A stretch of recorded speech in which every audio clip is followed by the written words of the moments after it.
Well, the big political story tonight, new revelations into the Rafael deal have raised serious questions about the process followed by the government. A report in The Hindu cited an internal note written by the Defence Ministry officials in 2014 protesting against, and I quote, parallel negotiations between the Prime Minister's office and the French government over the purchase of the fighter jets. The then Defence Secretary Mohan Kumar made a handwritten observation on that very note saying, and I quote, it is desirable that such discussions be avoided by the PMO as it undermines our negotiating position seriously, end of quote. The Hindu report did not contain Defence Minister Parrikar's response to the then Defence Secretary. News agency ANI has released the entire note in which the Defence Minister had called some concerns raised by his officials as, and I quote, an overreaction.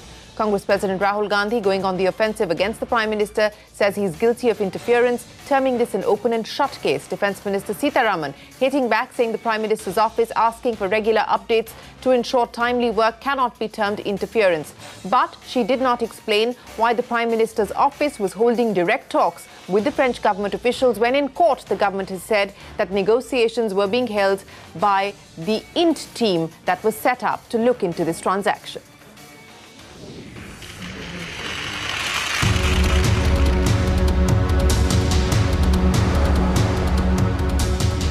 मैं गंभीर आरोप लगा रहा हूं, Congress party चाहती नहीं है कि हमारी वायुसेना मजबूत हो। आप राफेल का सौदा रद्द हो, इसके पीछे किसकी भलाई के लिए लगे हो? मोदी जी ने 30,000 करोड़ रुपए चोरी किए हैं। क्लियरली वहां पे डिफेंस मिनिस्ट्री ने कहा है कि Narendra Modi is carrying out parallel negotiations. So it's very clear, the truth has come out. हमारे यहाँ एक कहावत है, उल्टा चोर चौकीदार को डांटे। I don't understand. He's talking about himself. He's got a dual personality. What is that? The meaning he's got two personalities, chor and chowkidar? Is that what he's saying? No, you're laughing, but explain that to me. So he is now viewing himself as the chowkidar and the chor. And he talks to himself at night. One day he becomes the chowkidar, one day becomes the chor. Schizophrenia. Is that what's happening? Mantri Sri Parrikar was then Raksha Mantri. Sri Parrikar had very clearly said in response to that, while noting of the Defence Secretary to remain calm, there's nothing to worry, things are going all right. The interference by the National Advisory Council, NAC, led by Srimati Sonia Gandhi. Did she interfere? Was that interference? If that is interference, then talk about it. Mr. Holland said, Narendra Modi ji मेरे पास आए और नरेंद्र मोदी जी ने मुझे कहा कि अनिल अंबानी को contract मिलना है, एचएल को परे करना है। Well, political reactions there to the new information that's been put out in that report by The Hindu, citing a letter written by Ministry of Defence officials in 2015, raising concerns over parallel negotiations that were being conducted by officials in the Prime Minister's office with respect to bank guarantees and a letter of comfort. Now, the other big development, and this might provide some relief to the startup community, there could be reprieve in store on the angel tax front. Representatives from the startup community met CBDT and DIPP officials to try and discuss ways of providing more relief to the sector, which has been haunted by the ghost of the angel tax, as well as Section 68 in the recent past. We learned that the exemption limit on the angel tax could be hiked from 25 crore rupees to 50 crore rupees. Rituparna Bhuyan, who's been tracking that, joins us now with more. Ritu, we could expect a new notification from the CBDT as early as Monday or perhaps even Tuesday. What are you picking up? What could be the changes? This meeting in which DIPP, startups and CBDT officials participated looked at various options through which relief could be given to startups facing the angel tax issue. The notification on this is likely next week, perhaps by Monday itself. Now, the proposals which were discussed today in this meeting and which most likely will be mentioned in the notification that will be issued by the government include these. Firstly, the definition of startups that will be changed, and that will involve two things. Firstly, the current validity will be increased from 7 to 10 years. That is one. And secondly, the revenue threshold for a startup will be increased from 25 to 50 crore. more importantly, as far as Section 56, the issue is concerned, which is more popularly known as the angel tax issue, herein a blanket exemption will be given up to a certain limit. Now that limit is yet to be finalized. CBDT and DIPP will work out that limit, but it will be between 10 to 25 crores. So within a revenue within this range, perhaps the startups will get blanket exemption as far as angel tax is concerned. Very important proposal that was discussed with the startups was finding out modalities for listed companies to invest in startups. Now for that DIPP will work out certain modalities so that listed companies can invest in startups without attracting provisions of Income Tax Act. Then again, as far as Section 58 related, Section 68 cases are concerned, through which notices were issued by the IT department, even here some relief will be worked out. A separate circular will be released. The idea here is to establish creditworthiness of the investor. So either the startup will have to submit those documents of the investor, or in cases if the startup is not able to submit, then the assessing officer can then ask the investor to produce those documents, basically to establish creditworthiness. Last but not the least, there will be a self-declaration form through which startups will have to tell the government that they will not be investing the money that they have got from investors in certain asset classes. These asset classes are mostly used by shell companies. So again, these modalities will be worked out, and we will see this notification next week, most likely by Monday. With that, it's back to you. What we also got to know that the action which has been taken under is being taken under Section 68 and not Section 56, and the notification of the 24th of December pertains only to Section 56. As in when DIPP does come up with a notification, it seems they will be taking out notification for all the existing startups which have got orders, in fact, that at the time of appeal, the new regulations should be considered. The solutions that were actually proposed and spoken about during the meeting today will actually go in giving relief to about a majority cases, as you mentioned as well. Even in terms of Section 68, they will be issuing a separate notification itself and a clarification stating that in case any startup gets a notice under 68, either the startup can respond to it or the investors can actually respond to it, which will go a great way in actually reducing the amount of friction between startups and the department. So we are expecting a notification from the CBDT early next week. Now, 2 startups have claimed the government has frozen their accounts after deducting money for the angel tax. Actually, the cases are being tried under Section 68, not 56. Travel Khana, which is backed by venture capitalists, claims that its accounts have been frozen after over 71 lakh rupees were deducted from one of the accounts. 7 lakh rupees were deducted. Baby Gogos received a tax notice after raising 2 crore rupees. The founders of both companies spoke to CNBC TV 18 about their tax troubles. We received a scrutiny notice on 8th of October 2018, and we were duly replying to the information that was asked. Amongst the set of information, another set of information was under Section 68, which meant that we had to prove the genuineness of the investors. So we were replying to that. During that time, on 11th of December, we got an assessment order stating that we have a tax liability of 2.5 crores on our account based on a money that was raised in assessment year 16-17. And on 5th of February, 4 people came to our bank. They actually locked all the accounts. They created a demand draft, extracted all the money. So in various accounts, there were 33 lakhs. They extracted all that 33 lakhs and took it away. 2 months ago, we received a notice from the Income Tax Department regarding that this amount is payable by income tax. So 72 lakhs was the amount. We raised more than 2 crores of investment. So 30% that was the department claim as an income tax to us. And yesterday what happened, I checked that 72 lakhs has been debited from the bank account of Baby Gogo, and it has been debited through a demand draft in the name of Assistant Commissioner of Income Tax. So they needed information on all the angel investors. So we had around 15 angel investors. So they needed PAN cards of angel investors, their statement of account, that where had they invested their amount through. like what was the source of income of the amount they invested, and we provided all the documents.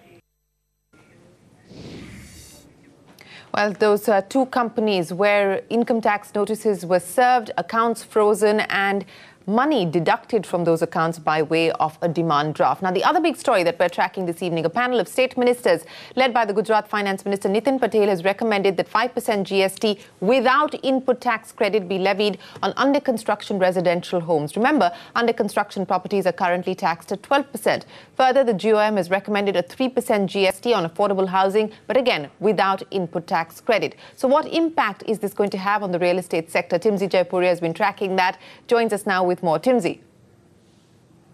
Well, that's right, GOM on GST issue pertaining to the treatment of real estate today met under the chairmanship of Gujarat Deputy CM Nitin Patel, and the GOM is likely to have decided that the GST rate on under construction real estate should be pegged at 5% without ITC. When it comes to affordable housing, it should be 3% without ITC. Remember, both these two slabs already exist under the GST framework, and government feels that they now need to pass on the benefit to the home buyers. And they also feel that there is one tricky issue which again needs to be talked about, that is whether the government should allow TDR. TDR, remember, is transferable development rights, which currently developers enjoy, and they want the treatment of TDR to be clear once government announces these SOPs. So the GOM today decided that over the next 2 days, they will further thrash out these details,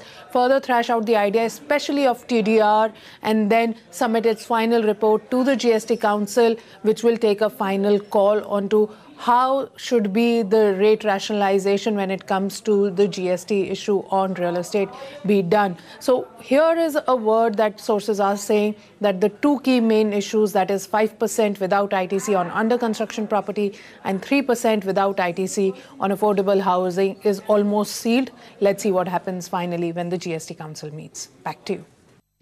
हमको ये काम सौंपा गया है कि अभी जो housing के मकान है उसके पर जो 12% का टैक्स लिया जाता है, इसमें कितनी कटौती करनी चाहिए, किस प्रकार से उसको कब से अमल में लाना चाहिए, और कितनी साइज के कितनी कीमत के किस अमाउंट वाले मकान को कम टैक्स में लाके लोगों को मदद करनी चाहिए।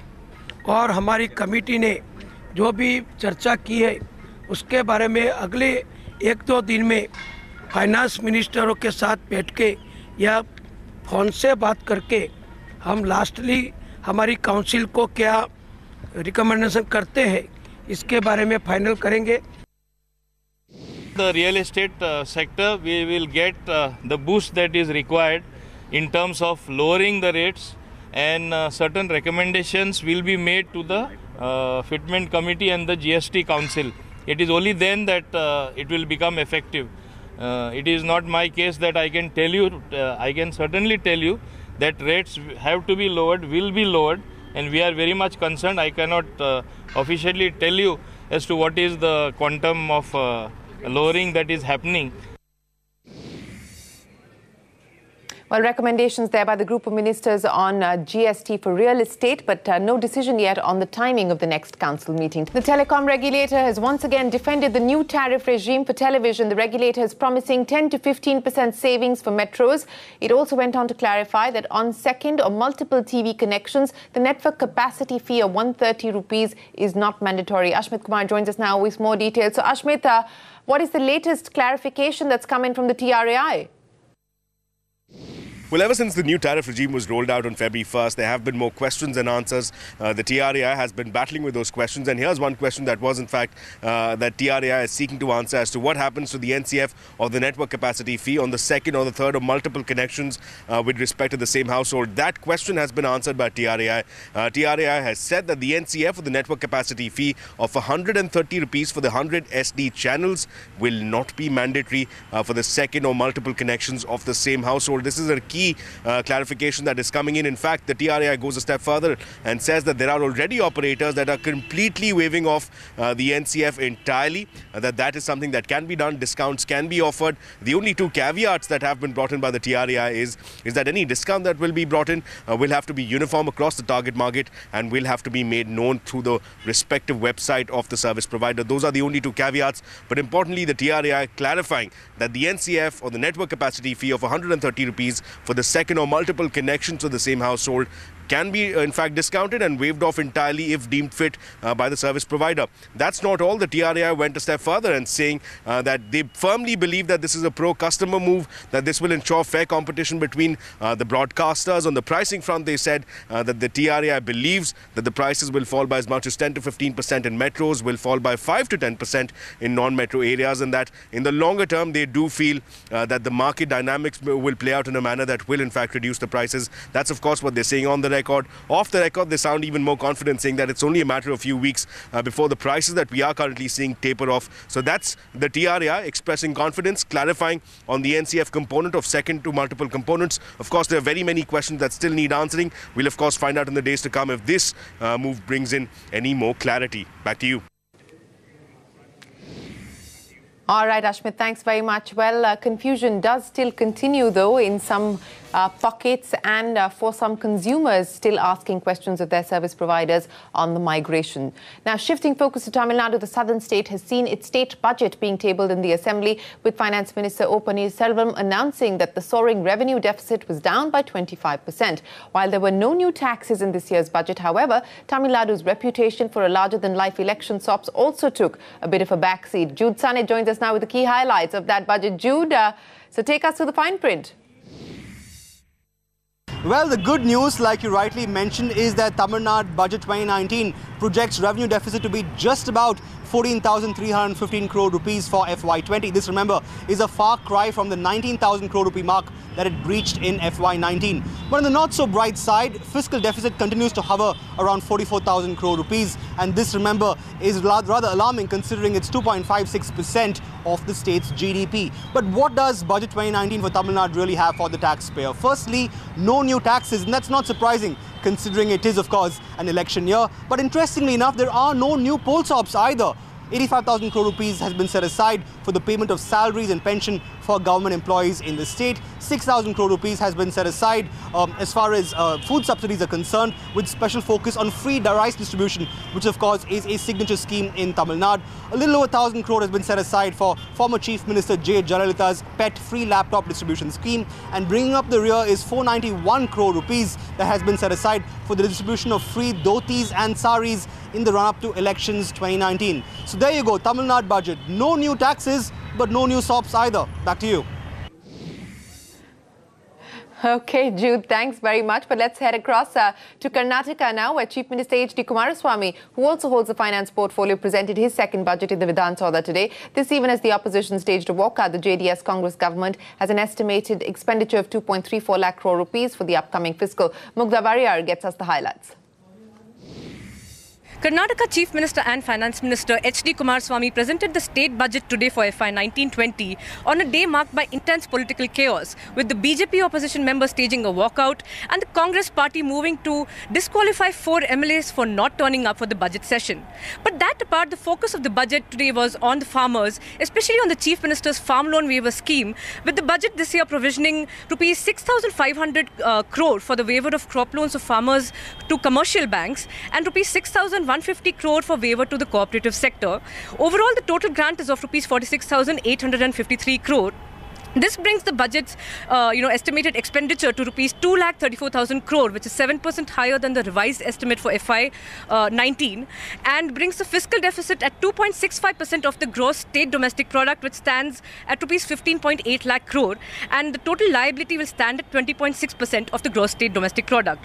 Now, there were a lot of announcements for Bengaluru city, with rupees 8,500 crore for the Nava Bangalore Kriya Yojana for infrastructure development, rupees 23,000 crore for the suburban rail services, and rupees 1,000 crore for the construction of elevated corridors. And there were also some incentives and support announced for startups and the information technology sector. Some of the other key highlights were the grant of rupees 950 crore for the Ayushman Bharat Arogya Kara Karnataka, the rupees 50,000 crore capital investment for an industrial node in Tumkuru, and an additional excise duty on beer and rot beer in the state. All right, additional excise duty there being levied on beer and draft beer. That's one of the revenue-raising measures. Mugdha, thanks very much for joining us. Meanwhile, H.D. Kumaraswamy claiming that the BJP is trying to poach MLAs from the Congress and the JDS by offering them ministerial berths and money. He released 2 audio tapes today and alleged that former Chief Minister and State BJP President Yediyurappa was trying to woo rebel MLAs with prime positions in government. The BJP, however, dismissed the allegations as concocted and fake. Today I demand the Prime Minister of this country